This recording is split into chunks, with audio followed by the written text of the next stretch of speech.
주변 국가와 전투가 끊이지 않았었죠. 그런데 강력한 힘을 바탕으로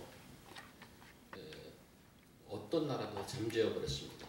이제 어떤 나라도 이스라엘을 넘보지 못하는 강력한 통일을 이루어낸 거죠. 이렇게 세워진 다윗 왕조는 그저 한 시대를 풍미한 단순한 놀라운 왕에 대한 이야기가 아닙니다. 성경은 다윗이 왕이 되는 과정을 창조주 하나님의 아주 세심한 인도하심으로 기록하고 있을 뿐 아니라 그의 왕조가 영원할 거라고, 한 시대를 지나가는 게 아니라 영원할 거라고, 그 영원한 것은 지금도 적용이 되는 얘기입니다. 근데 그걸 지금도 다윗 왕조가 지속되고 있는 건가요?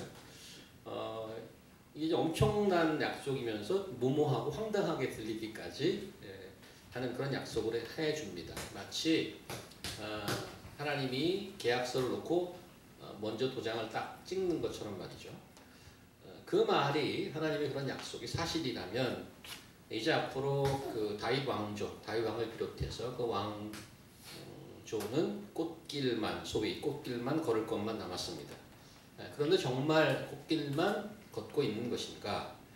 다윗 왕은 왕 된 지 얼마 되지 않아서 안타깝게도 하나님 앞에 지금까지 봐왔듯이 또 사람들 앞에 돌이킬 수 없는 큰 죄악을 저지르고 말죠. 앞으로 잘 될 거고 영원히 지속될 거라는 그런 약속 때문에 뭐 이 정도 일이야 잘 넘어가겠지. 그렇게 넘어갈까요? 우리가 지금 보고 있는 사무엘하 성경은 그렇지 않다고 기록해주고 있는 것입니다. 다윗은 하나님의 심판을 받아서 인생의 또 다른 아주 어려운 시기를 보내고 있습니다. 그 하나님의 심판과 벌 중에 너희 집안에 칼이 멈추지 않을 것이다 라는 그 말씀이 진행되고 있는 것입니다. 그렇다면 너희 다윗 왕조가 영원할 거라는 그 약속은 어떻게 되는 것일까? 아들인 압살롬이 아버지를 반역하고 군대를 일으켜서 예루살렘을 접수했습니다. 다윗 왕과 신하들은 황급히 궁을 빠져나와서 망명길에 올랐습니다. 이렇게 씁쓸한 모습으로 왕자리를 넘겨주는 것으로 일단락되는 게 아닙니다. 아들의 군대가 이제 아버지의 흔적마저 완전히 지워버리려 하고 있습니다. 이것이 다윗이 당시 겪어야 할 냉철한 현실이었죠. 하나님의 약속 같은 것은 현실 앞에 그러면 이렇게 무너지고 마는 것일까? 지난 시간에 오늘 17장 지난 시간에 다 읽었는데 큰 얘기가 한 덩어리라서 함께 읽었습니다. 지난 시간에 14절까지 봤죠. 지난 시간 압살롬 캠프의 전략가 아히도벨 그리고 다윗 캠프의 스파이로 남아있던 후세의 전략이 압살롬에게 프레젠테이션 됐습니다. 아히도벨의 작전을 다시 한번 서머리하면 아히도벨의 어드바이스 이런 것입니다. 움직일 수 있는 만큼의 크기의 병력 한 12,000명 정도 징집을 해서 다윗이 도망가고 있어서 힘들 텐데 기습하자. 그런데 뭐 다 죽일 것도 없고 다윗만 딱 잡아서 처리하면 그를 따르던 자가 다 와야 되고 이제는 그들이 충성할 대상이 없어지니까 다 평화롭게 해결될 것이다가 아히도벨의 작전의 핵심이었습니다. 근데 그걸 언제 하느냐? 오늘 본문 보시면 1절 본문 보시 오늘 밤에 내가 일어나서 이렇게 되어 있습니다. 당장 실행할 수 있는 그런 아이디어 있죠? 아히도벨이 거칠 것이 없었습니다. 생각할 시간을 달라고 이런 것도 아니에요. 바로 머릿속에 있어 바로바로 나옵니다. 바로 행동할 수 있죠. 이 전략을 압살롬 캠프의 모든 스태프들이 좋아했죠. 과연 아히도벨이로다. 근데 미스테리한 일이 벌어집니다. 아직 압살롬의 의심의 눈초리를 거두고 있지 않은 상태에서 후세에게 의견을 물어본 거예요. 넌 어떻게 생각하냐? 압살롬의 작전을 또 다 아히도벨의 작전을 다 얘기해줘요. 야, 아히도벨 이렇게 얘기하는데 넌 어떻게 생각하냐? 지난 시간 후세의 작전도 우리는 자세히 들여다보았습니다. 후세 작전의 핵심이 이런 거죠. 전국을 망라하는 대군을 모집해서 다윗 측에 속한 모든 자들을 일망타진하자, 발본 원색하자 이겁니다. 이 두 가지 작전을 봤는데 겉으로는 잘 보이지 않지만 두 작전의 근본적인 차이가 있었다는 것을 말씀드렸는데 기억하시나요? 이런 것이었죠. 아이도벨의 작전의 그 근본적인 핵심은 뭔가 하면 그 작전의 주인공은 아히도벨 자신이었습니다. 후세는 어떻게 작전을 짰냐면 작전의 주인공을 압살롬을 앉혔습니다. 왕이 친히 나가셔서 이 일을 행하셔야 됩니다. 이렇게 얘기했죠.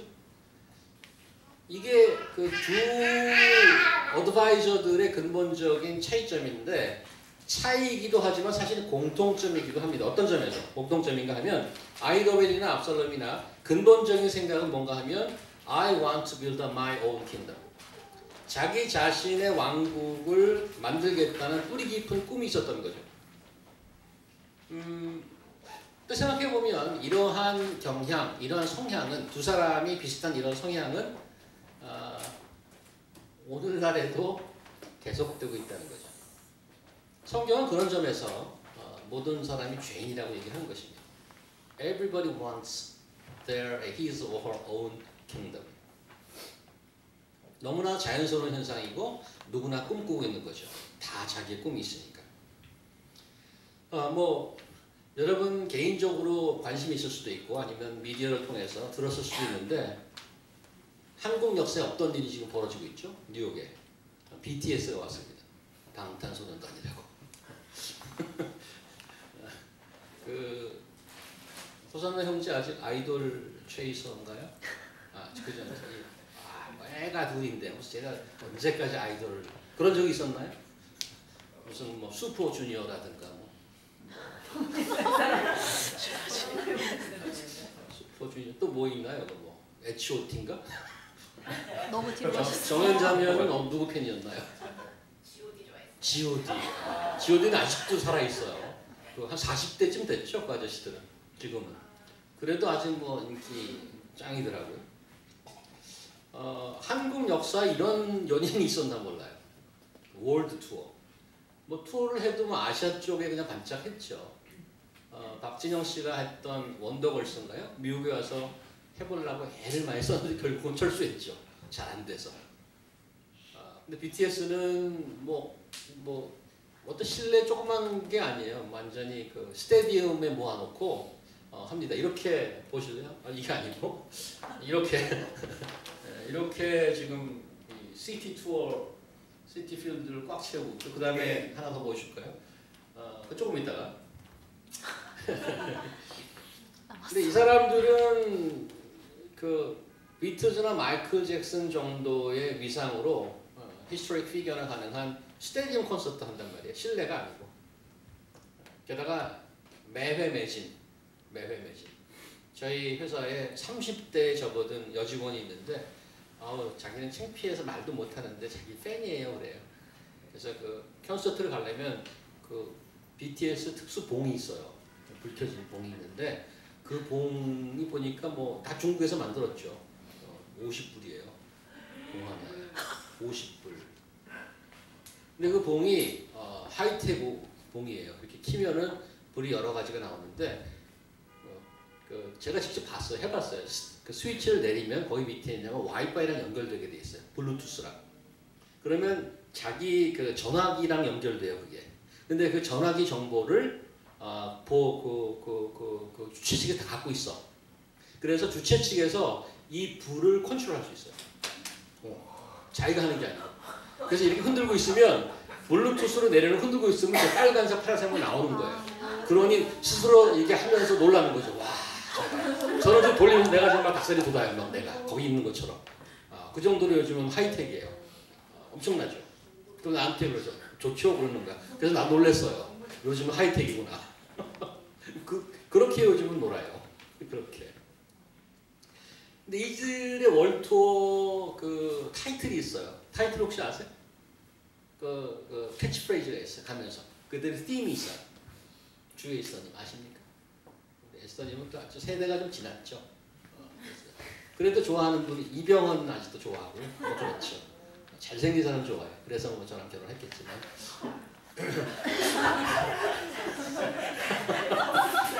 혜선이가 있었어요. 미경세만 있으면 바로 레이저 쏘았을 텐데. 자, 다음 그 그림 좀 보여주실래요? 그 팀이 이거예요. 여기 보면 Love Yourself. Love Yourself. 월드 투어 하는 팀이 Love Yourself고 뭐 여러 가지 곡들이 있어요. 그 아이디어가 어디서 나왔는지 제가 얼핏 들어서 알고 있는데 젊은이들 사이에 세상을 비관하고 알코올 중독되고 마약 먹고 찌들어서 막 죽어가는 그런 게 너무 안타까워서 그렇게 왜 사냐? 당신 인생이 얼마나 귀한데 자존감을 회복해라. 너 자신을 사랑하라. 그거예요. 굉장히 좋은 얘기죠. 괜찮은 의도입니다. 힘들어하고 있는 젊은 세대에게 희망의 메시지를 주고 심지어 댓글 달면 뭐 엄청나요. 저 지금 40대 엄마인데요. 너무 고마워요. 우리 애들이 힘들어했는데 이거 듣고 너무 힐링됐어요. 이런 진짜 엄청나게 올라와요. 엄마 세대도 그 서포트 하는 거예요. 저거 보면 굉장히 교육적이고 자녀들에게 힘을 준다 이거야. 예? 교회 가는 것보다 낫다는 거죠. 투어 한번 가는 게. 콘서트 가는 게. 저스틴 비버라는 또 월드 스타가 있죠. 그 친구는 굉장히 악동 이미지잖아요. 이 여자 저 여자 다니고 막 여기 막 타투하고 난리를 치는데 완전히 반듯한 이미지예요. BTS는. 굉장히 반듯한 이미지죠. 그래서 젊은 세대에게 희망을 주는 이들에게 사랑받는 아이돌이 됐죠. 또 이 Love Yourself라는 어떤 음악적 그 대중적인 뮤직을 뛰어넘어서 그것을 캠페인을 벌여요. UN이랑 손잡고. 이번에 연설까지 했단 말이에요. 연설까지. 그래서 결국엔 뭐 What is your name? Love yourself. 그래서 뭐 들어보면 그 영어한 친구가 한 번도 외국에 나와서 살아본 적이 없는 친구래요. 독학한 친구래요.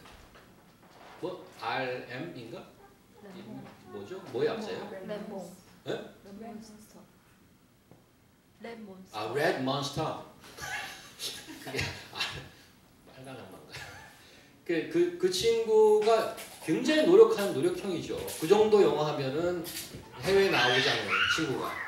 그건 굉장한데 어쨌든 유엔 총회 연설까지 하게 됐잖아요. 엄청납니다.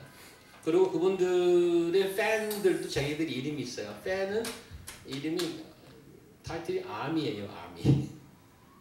방탄소년단도 약간 군사적인 이미지가 있고 그 팬들도 아미라고 그래서 왜 아미라고 그러냐? 자기는 방탄을 지켜야 된다 이거야.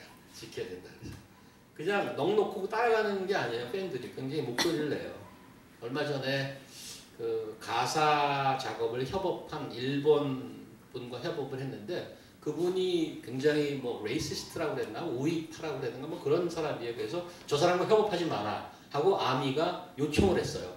그 기획사에 저 사람이랑 저 협업하지 마 끊어버리라. 그 끊었어요. 그래서 굉장히 그 파워 그룹이 됐어요. 무작정 따라가는 그룹이 아니란 말이죠. 굉장히 독특해요. 이 친구들이 이제 그 얘기하는 Love Yourself가 좋은 의도로 돼 있는데 성경은 이렇게 얘기하죠. Love your neighbor, love your enemy 이렇게 얘기한단 말이에요. 우리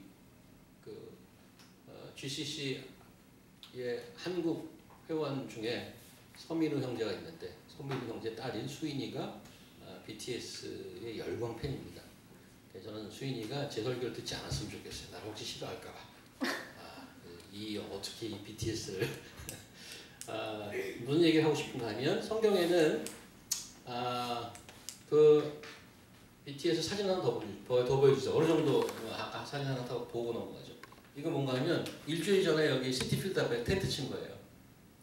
근데 이게 왜 텐트 치냐고 물어봤어. 저는 왜 텐트 쳐? 그냥 온라인으로 사면 되잖아.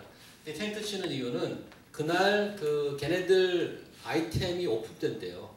근데 미리 줄을 안 쓰면 그게 다 팔려버린다는 거야. 현장에서 그걸 사느라고 텐트를 치는데 이거. 물론 표가 없어진 사람도 있을 거예요. 이렇게 텐트 치고 있잖아요 지금. 이 정도의 엄청난 인기죠. 엄청난 인기죠.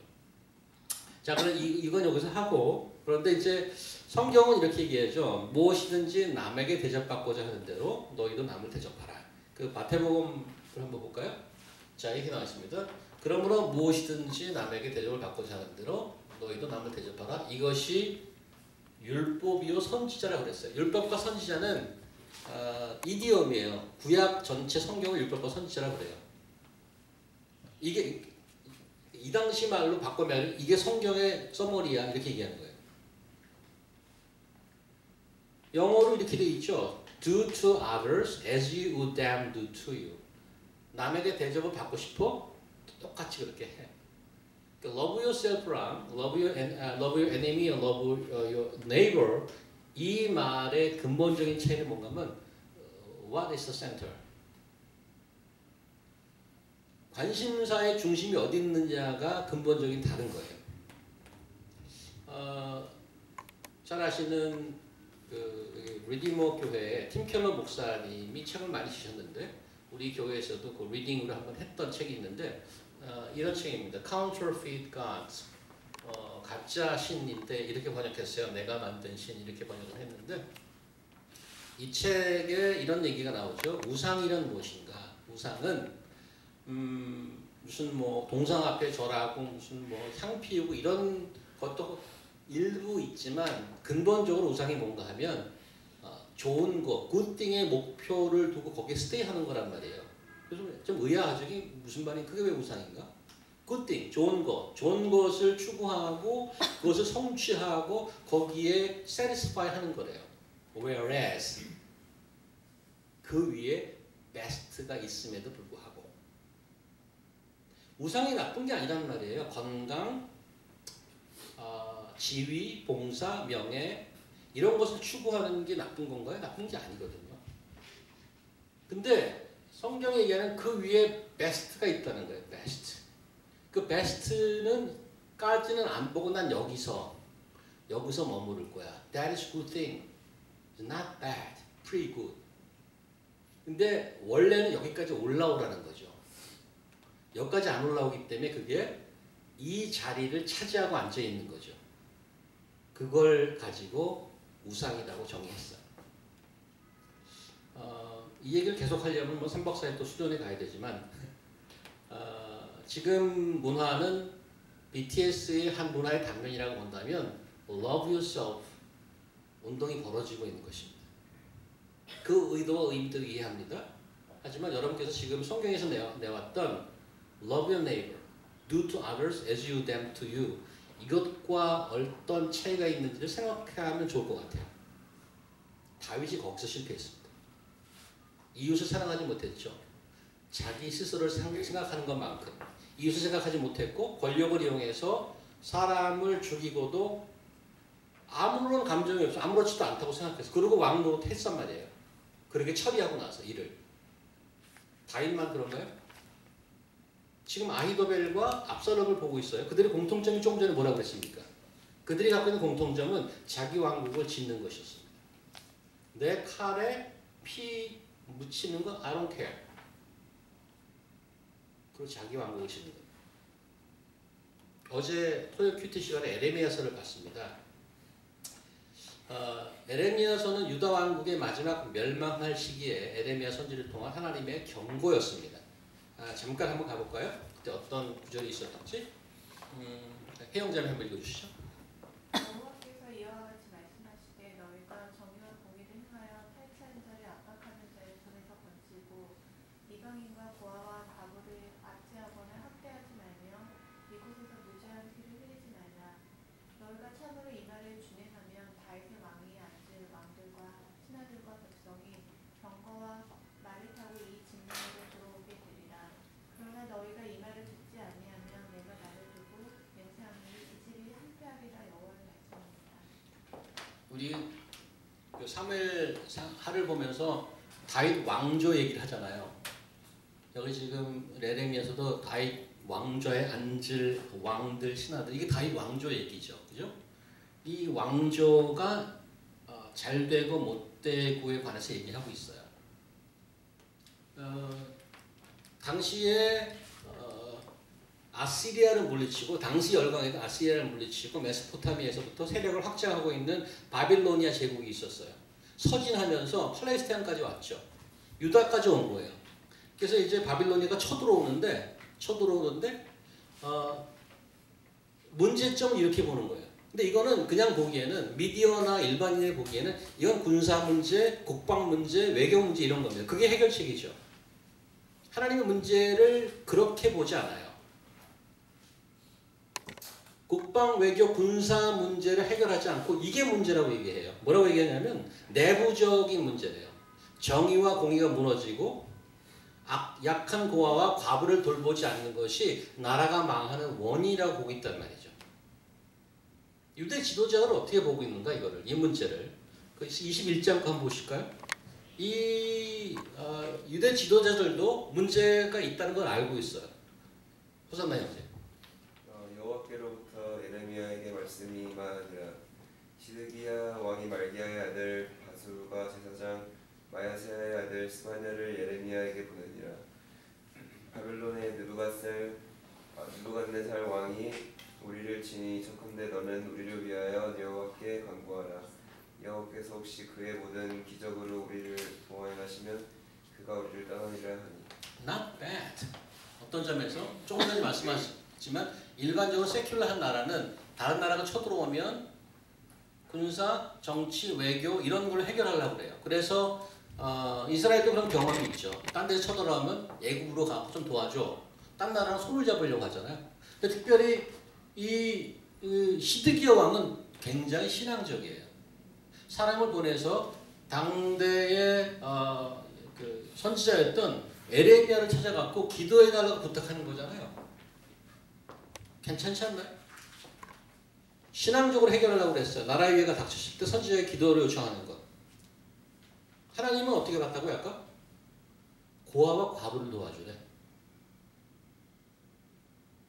아니 옆에서 쳐들어오는데 고아와 과부를 도와주래 그러잖아요. 아까 그 다시 가볼까요? 22장. 고아와 과부를 도와주라고 그러지 않고 여기 말에 따지면 고아와 과부를 내버려 두래. 이렇게 있잖아. 압제하거나 학대하지 말고. 도와주기는커녕 압제하거나 학대한다고 그러잖아요. 무슨 기도가 필요해? 이런데. 우리도 그렇죠. 위기에 처하고 힘들면 하나님 찾습니다. 지금도 마찬가지잖아요. 그죠? 힘들면 하나님 찾아요. 기도도 하죠. 심지어는 뭐 일주일 금식 기도도 합니다. 여기 시드기야 왕이 기도를 찾는 것처럼. 근데 아무리 없으면 평소에는 뭐예요? 할 거 다 하죠. 전체적인 인생방이 어디로 가냐면 다 자기 왕국을 건설하는데 돈 쓰고 시간 쓰고 있다는 거죠. 자, 여기까지 하고 17장 후반부를 오늘 함께 보도록 하겠습니다. 인트로가 길었어요. 여기까지 인트로. 17장 후반부 15절 이후에 보면 후세는 압살롬이 어떤 옵션을 취할지 모르고 있어요. 진짜 자세히 보면 자기 어드바이스를 택할지 아히도벨의 작전을 가지고 갈지. 그래서 전령들을 보내서 오늘 밤에 강을 건너려고 하잖아. 16절을 보시면 너희는 이제 빨리 사람을 보내 다윗에게 전하기를 오늘 밤에. 왜 오늘 밤이라고 그래요? 1절에 보면 오늘 밤에 일어나겠다고 그랬거든. 오늘 밤에 공격하겠다고 그랬거든. 아히도벨이. 오늘 밤에 도망하지 않으면 잡혀서 망하는 거예요. 죽을지도 몰라요. 오늘 밤에 강을 건너라고 합니다. 그래서 오늘 본문에 보면 지금 그 이후에 17, 18, 19, 20절을 보면 다윗의 메시지가 전달되기까지 과정을 쭉 쓰고 있어요. 잠깐 보면 두 전령 요나단과 아히마스가 두려워한다고 되어 있어. 17절. 원래 요나단과 아히마스는 예루살렘이 있어야 되는데 여기 어떻게 되어 있냐면 예루살렘에서 그 메시지를 받아서 가야 되는 거예요. 그런데 무서워서 성에 들어가지 못했다고 되어 있어요. 그러니까 어떻게 되어 있냐면 에느로겔가에 머물고 있던 어떤 여종은 그들에게 나와서 말하고 그들은 거기서 왕에게 알리더니 이렇게 되어 있어요. 그러니까 릴레이가 한 사람 더 생긴 거예요. 여종이 중간에 인볼브 돼서 어떤 여종? 누군지 몰라요. 어떤 여종?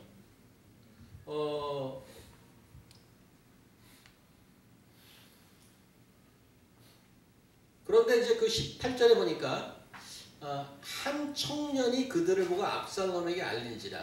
미행당, 잡꼬리가 잡혔어요.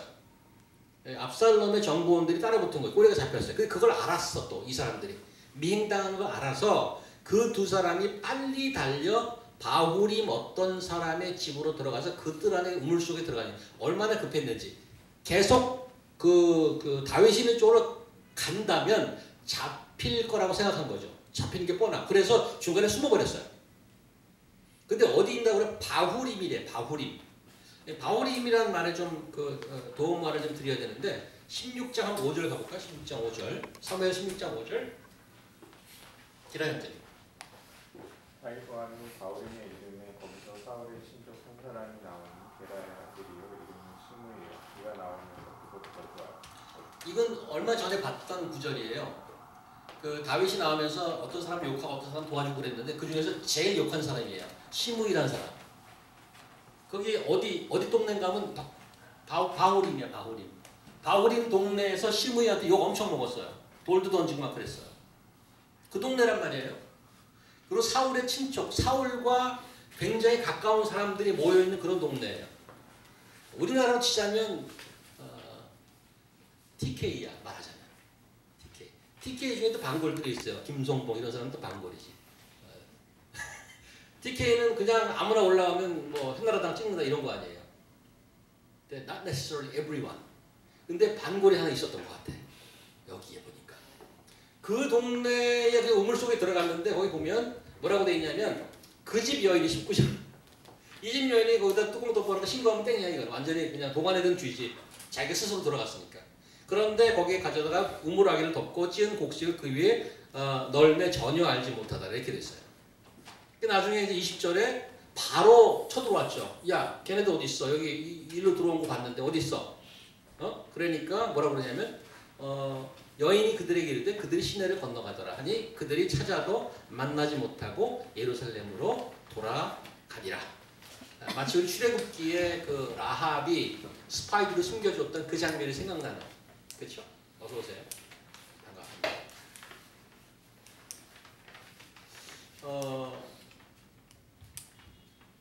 그래서 그 정보원들이 들이닥쳤는데 거짓말로 따돌리고 그 이후에 이들이 우물에 빠져나가서 다윗에게 메시지를 전하고 22절 보면 다윗이 일어나 모든 백성과 함께 요단을 건널세 새벽까지 한 사람도 요단을 건너지 못한 적이 없었다.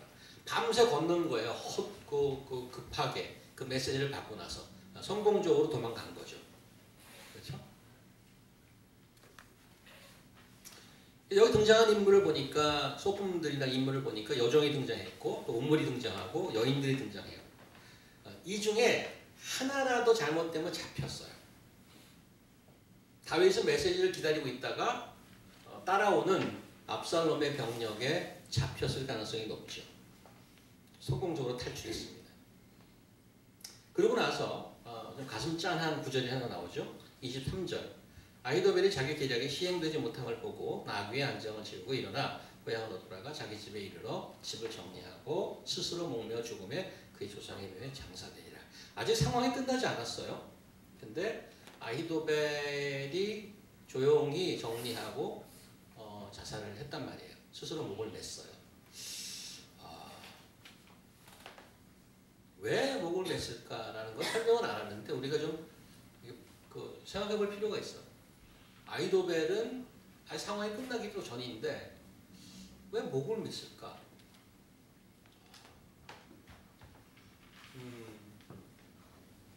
피수자님이 어떻게 생각하세요? 아히도벨은 지금 상황은 파악을 했어요. 자기 어드바이스는 받아들이지 않았고 다윗은 성공적으로 탈출했어요. 근데 그걸 보더니 정리하고 세상을 하직하셨어. 우리가 저는 죽었구나. 그래야 되는데 약간 가슴이 좀 기분이 안 좋아. 다윗을 반대하던 자가 죽었음에도 불구하고 꼭 죽었어야 됐나? 생각이 날카로우신 우리 주 에스더님 어떻게 생각하십니까? 왜 죽어야만 했을까요?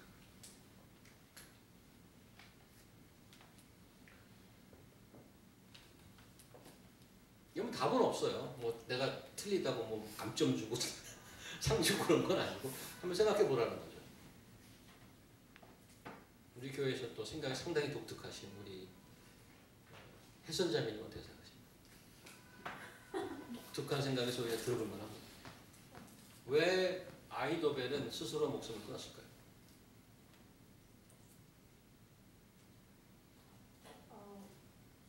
상황이 끝나기도 전에. 다윗이 다시 정권을 잡을 걸 알기 때문에. 왜? 그러니까 다윗이 정권을 잡을 걸 어떻게 알아? 도망갔기 때문에? 자기 계략대로 시행이 안 돼서. 자기 계획대로 시행이 안 됐기 때문에 다윗은 압살롬 실패할 것이고 다윗이 돌아올 것이기 때문에 그런 경우에 돌아오면 자기는 반역자가 되는 거죠. 그러느니 미리 가자. 좋은 옵션 중에 하나죠. 말이 되는 로지컬한 옵션 중에 하나.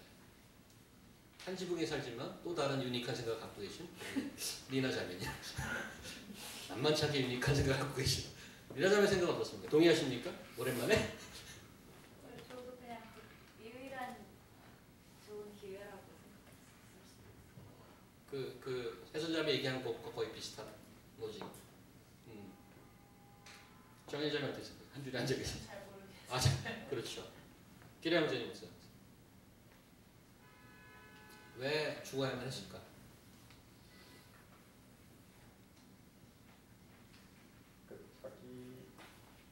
자기가 직접 가서 일을 처리하고 나면 지난 주에 말씀하신 것처럼 자기의 공이 세워지고 그걸 통해서 얻을 수 있는 많은 걸 생각을 했을 것 같은데 그게 안 됐어요. 그게 이루어지지 못해서 그것 때문에 죽을 것까지 있는지는 잘 그러게. 모르겠는데 그 죽기까지 해야 되나? 근데 첫 번째 시나리오는 해선자매가 처음에 얘기했던 거는 수긍이 가죠. 만약에 자기 그 작전이 성공하지 못해서 그 다윗이 다시 돌아오게 될 경우 자기는 죽은 목숨과 마찬가지니까 그렇게 해서 죽은 것 같다. 근데 압살롬이 성공할 가능성은 없나요? 손범자 어떻게 생각하시나요? 압살롬이 성공할 가능성은 없나요?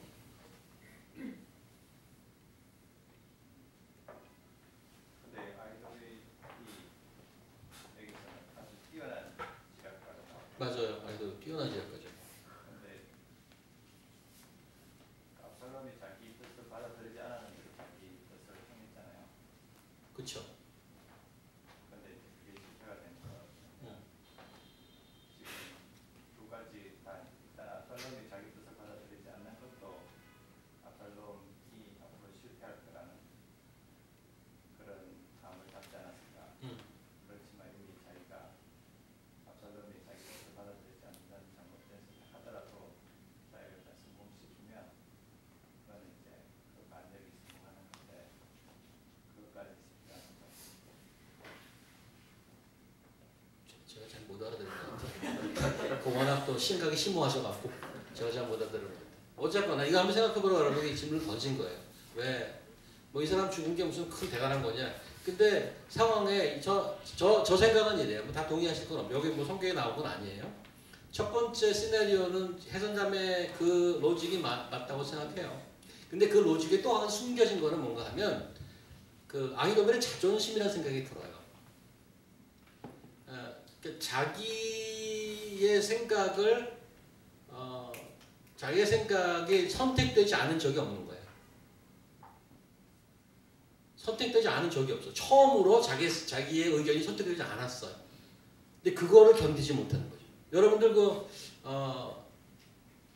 아이비 리그 대학의 프레시맨들이 자살률이 높은 거 알아요? 특히 MIT 자살 많이 합니다. 코넬이라든가. 왜 자살 많이 하겠어요? 그 친구들 인생에 2등은 없었거든요. 1등들만 모아놨더니 2등, 3등, 10등이 생긴 거야. 그걸 견디지 못하는 거죠. 일반 사회에서 항상 1등이야. 그래서 그런 자존심일 거라고 생각하고 다시 그 다음에 압살롬이 성공했을 경우에 다윗이 성공하면 죽은 목숨이야 그건. 근데 압살롬이 성공했을 경우에도 왜 그건 죽기까지 해야 되나? 조금 전에 말한 그런 이유 때문에 죽은 것 같아. 이 사람은 후세가 자기 위에 올라간 거죠. 만약 후세의 어드바이스를 받아갖고 압살롬이 성공했다면 그것도 못 견뎌요. 이래도 못 견디고 저래도 못 견디고. 그래서 죽지 않았을까라는 생각이 들고요. 그건 뭐 이렇게 넘어가고. 그 다음에 이제 중요한 것이 25절이에요. 25절에 압살롬이 아마사로 요압을 대신하여 군지휘관 사문이라. 압살롬 캠프에 대해서 한 절 설명하고 있습니다. 아마사는 이스라엘 사람 아드라라는 자의 아들이라. 아드라가 나았을 때 아비갈과 동침하여 나왔으며 아비갈은 요압의 어머니 수리아의 동생이더라. 예? 이드라라고요? 이드라 아비가 좀 힘듭니다. 이 압살롬 캠프의 왜냐하면 요압이 다윗 캠프로 갔기 때문에 요압이 이제 무관이잖아요. 그래서 이제 군을 지휘할 사람이 필요한데 아마사를 세웠다는 거예요. 이 한 절이 전체 스토리상에서 왜 필요한가 여기? 이 절이 왜 필요하죠 여기? 이 압살롬이 이제 조금 있으면 망할 건데 이 저자는 다 알고 있잖아요. 좀 망할 건데 거기에 그 군대 장관이 이 사람으로 했다는 얘기가 무슨 그렇게 대단한 얘기야? 꼭 필요해? 이 이야기에 있어서?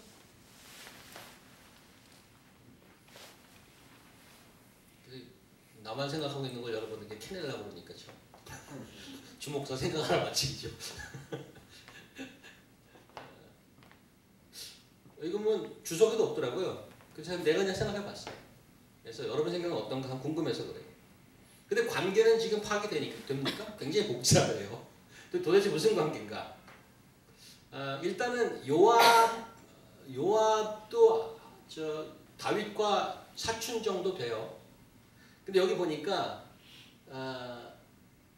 아마사를 세웠는데 아마사가 누군가 하면 아비갈의 아들이에요. 근데 아비갈은 누군가 하면 요압의 어머니의 동생이더라. 이 얘기는 뭔가 하면 아비갈이 요압의 뭐가 되냐 그러면요. 아비갈과 요압과 관계는 뭐죠? 네? 이모잖아. 이모 아닌가요? 요압의 어머니의 동생이니까 이모예요. 그러면 아마사는 이모의 아들이니까 이종 사춘이란 말이에요. 요압과. 근데 다음 장에 보면 이제 전쟁을 하다가 요압이 아마사를 죽입니다. 자기 사촌을 죽인 거죠. 그래서 제가 생각하는 이걸 왜 여기다 써놨냐? 다시 한번 하나님의 놀라운 좀 하나님의 무서운 심판을 확인하는 것 같아요. 너희 집안의 칼이 멈추지 않을 것이라는 다시 한번 짚고 가는 겁니다. 집안 싸움이라는 거 계속해서 집안 싸움이 나오고 있다는 거예요. 그다음 26절. 그래서 이스라엘 무리와 압살롬이 길르앗 땅에 진친이라. 그래서 이쪽 요단강을 넘어가서 요단 동편에 이제 서로 맞대고 있는데 27, 28, 29에 그 사람 3명이 나옵니다. 다윗이 마하나임에 이르렀을 때 암몬 족속에 속한 랍밧 사람 나하스의 아들 소비 넘버원이에요. 그 다음 동그라미 소비. 둘째는 로데발 사람 암미엘의 아들 마길 넘버 2. 넘버 3 로골린 길리앗 사람 바르실레 넘버 3. 그 사람들 28, 29절에 보면 엄청난 양의 그 군사물자 특별히 이제 먹을 것들을 추진합니다. 왜? 이유는 그들 생각에 백성이 그래서 시장하고 고나고 목마르겠다 합니다. 이렇게 나왔어요. 자, 첫 번째 사람 하나하나씩 볼 필요가 있어서 제가 같이 합니다. 암몬족 속에 속한 랍밧 사람 나하스의 아들 소비. 이 사람 혹시 기억하나요? 뭐 쉽지 않아요. 잠깐 우리 그 10장을 공부할 때 등장했던 사람이에요. 한번 가봅시다. 사무엘하 10장인데 1절에 3절을 이거 성경을 한번 읽어주세요. 또 후에 암몬 자손의 왕이 있고 그의 아들 한눈이 제시하여 왕이 되니 다윗이 이르되 내가 나하스의 아들 한눈에게 청을 베푸되 그의 아버지가 내게 청을 베푼 것 같이 하리라 하고 다윗이 그의 신하들을 보내 그의 아버지를 조상하라 하니라. 다윗의 신하들이 암몬 자손의 땅에 이르매 암몬 자손의 관리들이 그들의 주 한눈에게 말하되 왕은 다윗이 조객을 당신에게 보낸 것이 왕의 아버지를 공경하는 줄로 여기시나이까. 다윗이 그의 신하들을 당신에게 보내 이 상을 여호와 통제하여 함락시키고자 함이 아닙니까? 이 사건을 기억하십니까? 이때 뭔가 하면 설교할 때 은총이라는 주제로 설교를 했어요. 하나님의 은혜 받은 다윗이 주변에 두루두루 은총을 베푸는 그런 컨텍스트로 설교를 했던 기억이 나는데 이 암몬은 사실은 항상 부딪히는 거였어요. 그런데 이 암몬 자손의 왕 나하스가 죽었어요. 나하스가 죽어서 그 아들 한운이 아들이 되었는데 왕이 되었는데 여기에 장례식에 조문을 보낸 거예요. 조문을 보냈는데 그 스태프들이 뭐라고 그러냐면 야 왕이시여 다윗이 무슨 조문 보내러 온 건지 아십니까? 스파이 하러 왔어요. 하고 조문객의 수염을 반 깎고 뭐 엉덩이를 깎고 그러고 돌려보냈다. 엄청나게 수치를 가지고 돌려보냈어요. 그게 다윗이 화가 났죠. 아니 뭐 이런 녀석들이 다 있어. 조문객을 이렇게 할 수가 있어 하고 쳐들어갔어요. 쳐들어 완전히 그 초토화시켜버렸어요. 그 이후에 암몬은 그 조공을 바치는 신세가 됐어요. 조공을 바치는 신세가 됐어요. 그게 그 당시의 얘기 결론이었는데 여기 누가 나오냐면 나하스의 아들 한운이야. 오케이? 오늘 보면 보세요. 오늘 보면은 27절에 암몬 족속에 속한 라빠 사람 나하스의 아들 소비라고 했잖아요. 그 소비와 한온이 무슨 관계죠? 네? 형제예요, 형제. 말하자면 형제예요. 한온의 동생쯤 될지 몰라요. 근데 한온 이후에 망했기 때문에 조공을 바치는데 지금 소비도 거기에 주눅이 들어서 조공을 바치고 있었을 가능성이 있어요. 이런 사람 하나. 그런데 지금 어떤 상태인지 기억하셔야 돼요. 다윗이 그 시찰 나온 게 아니죠. 다윗의 상태 어떤 상태예요? 지 아들에게 도망가는 상태란 말이에요. 근데 이 사람이 거기를 맞아서 이런 걸 추진했어요. 자, 두 번째 일단은 그렇게 해놓고 로데발 사람 암미엘의 아들 마길. 이 사람은 누구냐? 자, 이 가보십시다. 그 밑으로. 누가 할까요? 진영자매 보이세요? 읽어주세요. 왕이 그에게 말하되 그가 어디 있느냐 하니 시바가 왕에게 아뢰되 로드발 암미엘의 아들 마길의 집에 있나이다 하니라. 다윗 왕의 사람을 보내어 로드발 암미엘의 아들 마길의 집에서 그를 내려오니 사울의 손자 요나단의 아들 무비보셋이 다윗에게 나와 그 앞에 엎드려 절하매 다윗이 이르되 무비보셋이여 하니 그가 이르기를 보소서 당신의 종이니이다. 여기도 마찬가지로 다윗이 베푼 은총에 대해서 설교했었어요. 다윗이 왕이 되고 나서 사실은 그 전 자기 왕조랑 다른 그 사울 왕과의 많은 사람과 싸움이 있었는데 이제 왕이 되고 나서 요나단과의 친분들 생각해서 사람들을 챙기기 시작했는데 불구가 된 무비보셋을 찾았어요. 무비보셋이 어디 있냐 했더니 보니까 마길의 집에 있대.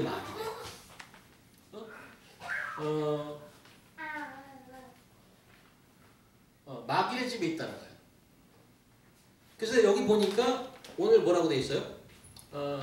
로데발 사람 암미엘의 아들 마길과 이게 마길이 다윗이 무비보셋을 챙기기 전에 그 무비보셋을 마길이라는 사람이 보호하고 있었어, 돌보고 있었단 말이에요. 무슨 말인지 아시죠? 그러면 이 마길이라는 사람은 대단히 친사울이라고 볼 수 있어요. 친사울이라고 볼 수 있단 말이에요. 그런데 그 마길이 오늘 다윗이 도망가는 그 상태에서 그를 도와주러 나온 거예요.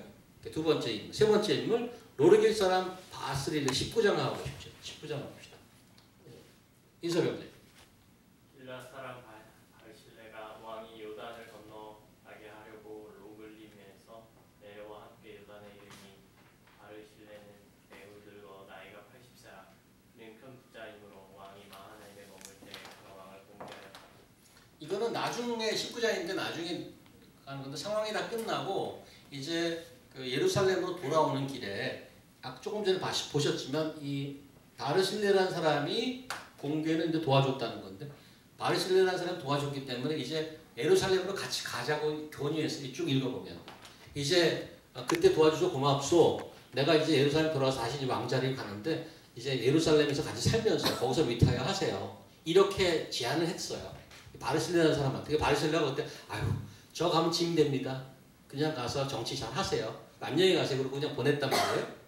무슨 말인가 하면 여기는 그 바르실레라는 사람은 그냥 나이든 동네 유지야. 나이든 동네 유지야. 자, 세 사람 다시 정리합니다. 다윗에게 초토화를 댔고 자기 형을 죽였던 다윗의 하수노를 했던 소비. 그 다음에 사울 왕가의 남은 무비보셋을 돌보고 있었던 종 마길. 나이든 그냥 노인 바르실레. 이런 사람들이 다윗의 도망가는 길을 도와줬다는 거예요, 지금. 근데 이게 무슨 무슨 시그니피컨스가 있냐 이거야 이게. 이런 사실이. 일단 외형적으로는 그거예요. 하나님이 도우셔서 사람을 보내셔서 다윗의 가는 길을 도왔다. 뭐 조금 전에 그 14절 보세요. 이는 여호와께서 압살롬에게 화를 내리려 하사 아히도벨의 좋은 기량을 물리치라고 명령하셨습니다. 이거는 여기 저자가 쓴 거고 사람들은 이건 몰라. 그러니까 다윗이 도망가는 길에 다윗이 성공해서 다시 돌아올지, 응? 압살롬이 그 정권을 잡을지 아무도 모르는 상태라는 거예요. 그러면 이런 질문, 왜 이 사람들이 도망가는 다윗을 도왔을까 이거죠. 어떻게 설명할 수 있을까요?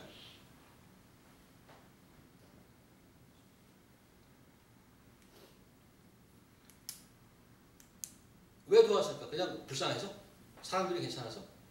괜찮은 사람들? 근데 이 사람들은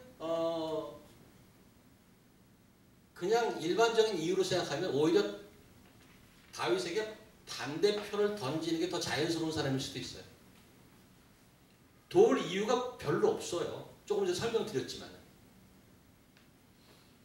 특별히 그 소비 같은 경우는 과거의 안 좋은 역사 때문에 이제 다윗이 망해서 저거 잘 됐다 하고 아까 시므이처럼 욕을 할 수 있어요.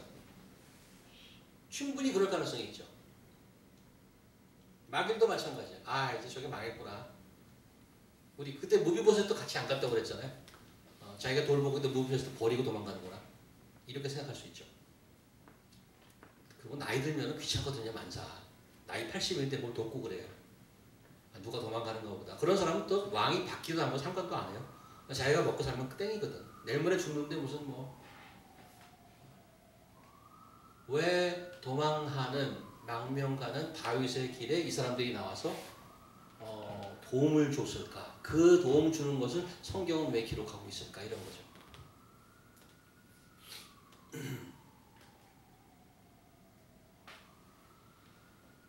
이유가 별로 없는데 한 가지밖에 설명이 안 돼요. 저한테는. 여러분은 어떤 거 보세요?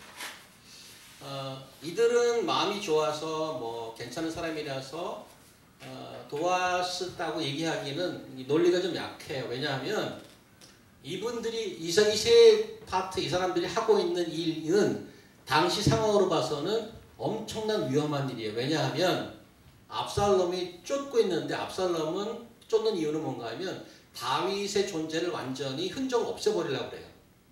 그 다윗을 도왔다는 얘기는 거기에 운명을 같이 하는 거잖아요. 굉장히 위험한 짓이에요. 가만히 있으면 될 걸 도와서 나중에 그 칼에 죽을 수 있는 가능성이 많단 말이에요. 그렇잖아요. 그런데 왜 그런 위험까지 무릅쓰고 나가서 그런 음식을 다 추진하고 도울 것까지는 뭐가 있냐는 얘기죠. 무엇이 그들로 하여금 그렇게 나와서 돕게 했는가? 그런 거예요. 어떻게 컨빈싱한 이유가 있나요? 인쇄경제 어떤가요? 쥐의 뇌를 연 것이잖아요. 그 뇌를 한번 사람들 분석해보면 어떤가요?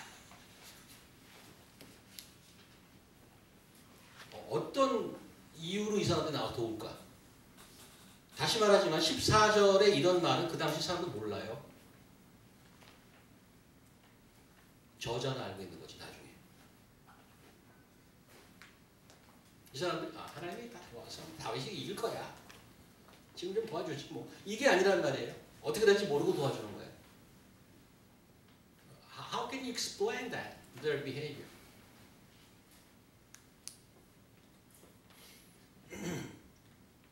한 가지 한 가지 설명밖에 저한테는 아직 옵션이 없어요. 어떻게 설명드릴 수 있는가 하면 믿음을 지켰다고 볼 수 있어요. 무슨 믿음? 무슨 믿음인가 하면 이런 믿음이죠.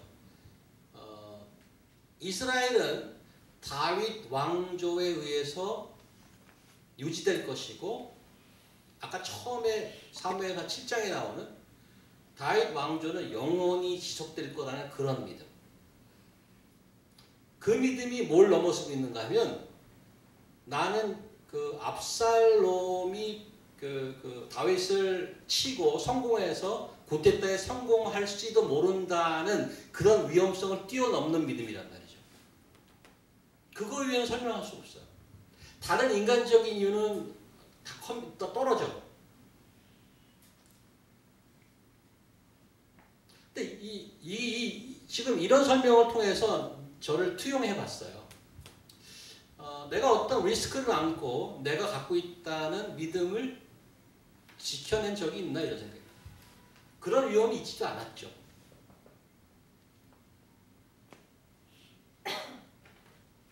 하나님이 다윗을 통해서 얘기했던 그 약속, 너 다윗 왕조는 영원히 할 거야. 물론 지금 하나님의 벌을 받아서 도망하고 야단을 맞고 벌을 받고 있지만 하나님의 영원한 약속은 유지될 거야. 그런 믿음을 같이 공조하지 않으면, 그 믿음에 같이 스탠바이 하고 있지 않으면 이런 행동이 못 나온다는 거죠. 내가 무슨 리스크가 누가 왕이 될지도 모르는데, 우리 그 선거 때가 되면 사람들 재잖아요. 이 어디에 돈을 줘야 나중에 그 자기 사업이 잘 되나? 이거 줄을 잘 서야 되는 거, 잘못 쓰면 그 돈 다 날리는 거예요. 미움받고 새 정권에. 지금 그런 상태죠. 사업이야 무슨 뭐 돈 나도 날리는 거, 이 사람들 목숨을 내놓고 했단 말이죠. 여러분과 제가 처한 현실에서 저는 이거 보면서 내 믿음의 네이처는 뭔가라는 생각이 들었어요. 나는 하나님을 믿고 교회를 다니고 예수를 주로 믿는다는 자인데, 이 믿는다는 의미가 뭔가? 내 삶에 어떤 일이 닥치면 그것을 해결하는 것을 뛰어넘어서 하나님의 그 eventual timeless 뜻을 지키기 위해서 리스크를 감당한 적이 있나?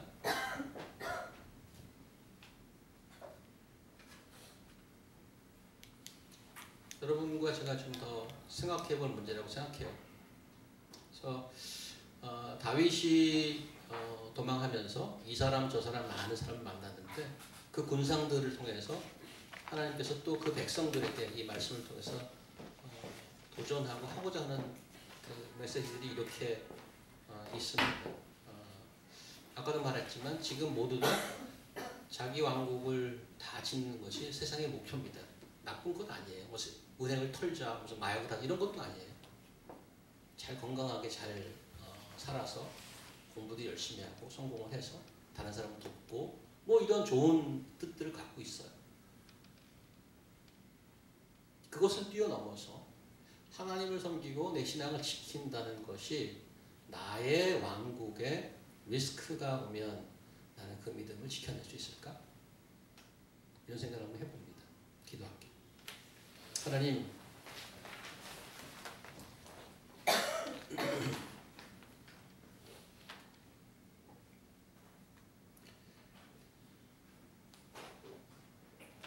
이스라엘의 역사 속에